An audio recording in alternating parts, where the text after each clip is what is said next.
Welcome to Telugu business trends.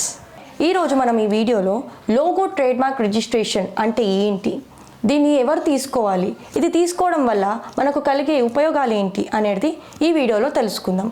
Nagendra Babu sir గారు దీని గురించి మనకు అర్థమయ్యే విధంగా వివరించడం ఈ వీడియోలో చూద్దాం. సార్, ఇప్పుడు మనం ఒక బిజినెస్ స్టార్ట్ చేస్తాం. ఆ స్టార్ట్ చేసినప్పుడు మన బ్రాండ్ నేమ్ అనేది ఒకటి పెట్టుకుంటాం. ఇప్పుడు అదే బ్రాండ్ నేమ్ అనేది వేరే బిజినెస్ వాళ్ళు పెట్టుకోకుండా రిజిస్ట్రేషన్ అనేది ఎలా చేసుకోవాలో మీరు మాకు చెప్తారా? మనం ఒక బిజినెస్ స్టార్ట్ చేసేటప్పుడు ఒక ఫర్మ్ నేమ్ దానికి పెట్టుకుంటాం. నెక్స్ట్ వచ్చేసి దానికి ఒక బ్రాండ్ నేమ్ కూడా మనం క్రియేట్ చేసుకుంటాం. సో ఆ బ్రాండ్ నేము ఒక స్టేజ్ తర్వాత దాన్ని రిజిస్టర్డ్ కావాలనుకుంటాం.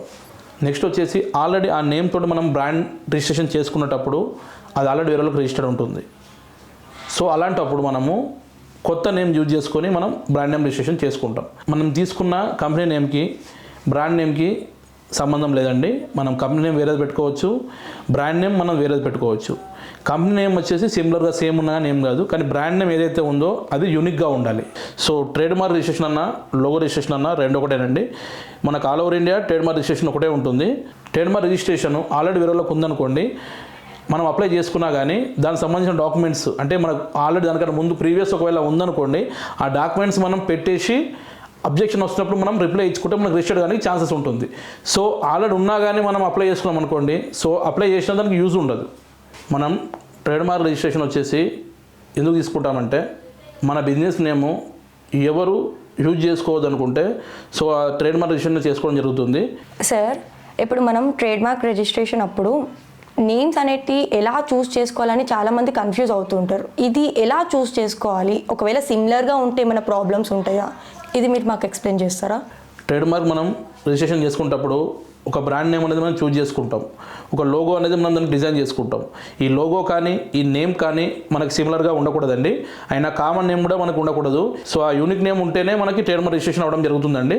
సో మనం ఏ నేమ్ తీసుకున్నా కానీ so already trade mark registration సైట్లో మనం చెక్ చేసుకొని ఈ ట్రేడ్ మార్క్ రిజిస్ట్రేషన్ చేయించుకోవాలి.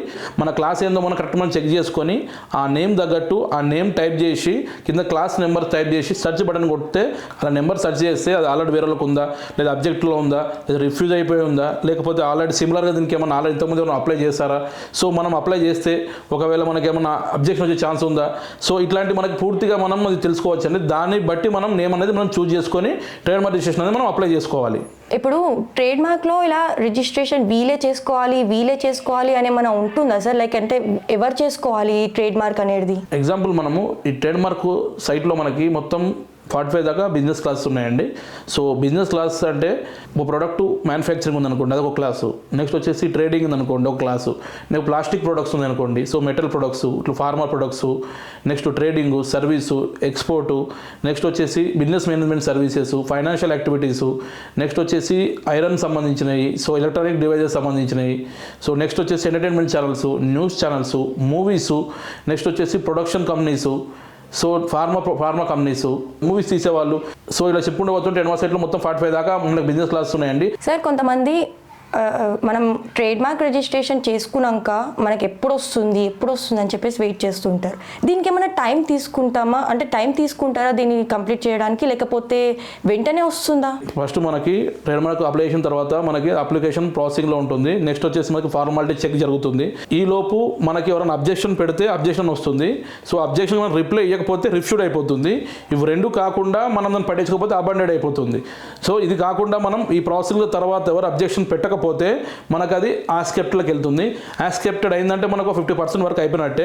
యాక్సెప్టెడ్ అయిపోయిన తర్వాత కూడా మనకి యాక్సెప్టెడ్ అని అడ్వర్టైజ్కి వెళ్తుంది. అంటే వాళ్ళు కొంచెం టైం వెయిట్ చేస్తుంటారు, దానికి సంబంధించిన అడ్వర్టైజ్ చేస్తుంటారు, ఇది వేరేలోకి ఉందా లేదా అనేది వాళ్ళు సెర్చ్ చేస్తుంటారు. ఆ అబ్జెక్షన్ వెయిటింగ్ పీరియడ్ అయిపోయిన తర్వాత సో మనకి ఇది రిజిస్టర్డ్ కానీ ఛాన్స్ ఉంటుందండి. ఫస్ట్ స్టార్టింగ్లో మనం టీఎం అని వేసుకుంటాం. మనకి రిజిస్టర్ అయిపోయిన తర్వాత టీఎం అని తీసేసి మన పేరు పక్కకి ఆర్ అని పెట్టుకోవాలండి. ఆర్ అంటే రిజిస్టర్ అన్నట్టు. ట్రేడ్ మార్క్ రిజిస్ట్రేషన్ మనం అప్లై చేసేటప్పుడు కొన్నిసార్లు అబ్జెక్షన్ అనేది వస్తుంది.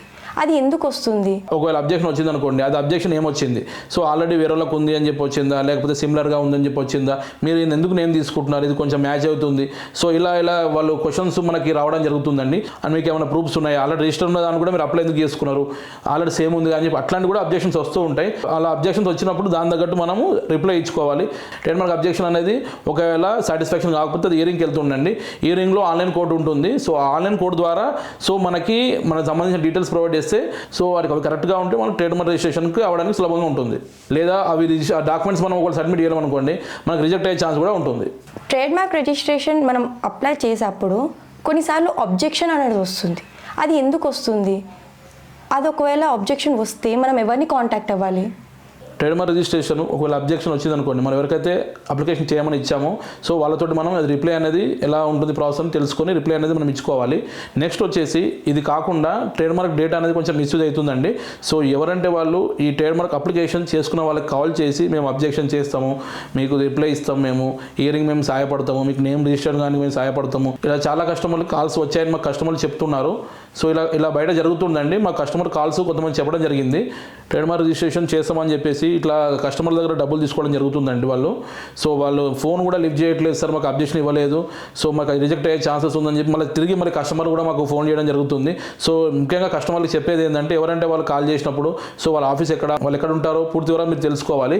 ఎవరంటే వాళ్ళు ట్రేడ్ మార్క్ అప్లై చేసిన, ఎవరంటే వాళ్ళు ట్రేడ్ మార్క్ అబ్జెక్షన్ రిప్లై ఇచ్చిన సో ఇది రిజిస్టర్డ్ కానీ ఛాన్సెస్ ఉండదండి. ఎవరైతే trade mark experts and trade mark సంబంధించిన అడ్వకేట్స్ ఎవరైతే ఉంటారో వారి ద్వారానే మనం ఈ ట్రేడ్ మార్క్ రిజిస్ట్రేషన్ మనం అప్లై చేసుకున్నాను, అబ్జెక్షన్ చేసుకున్నాను, వారితోనే మనం చేయించుకోవాలి.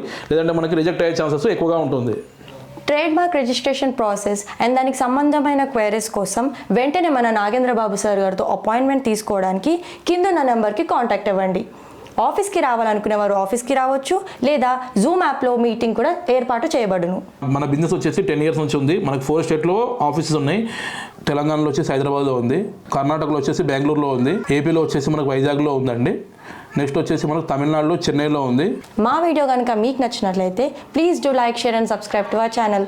Thank you.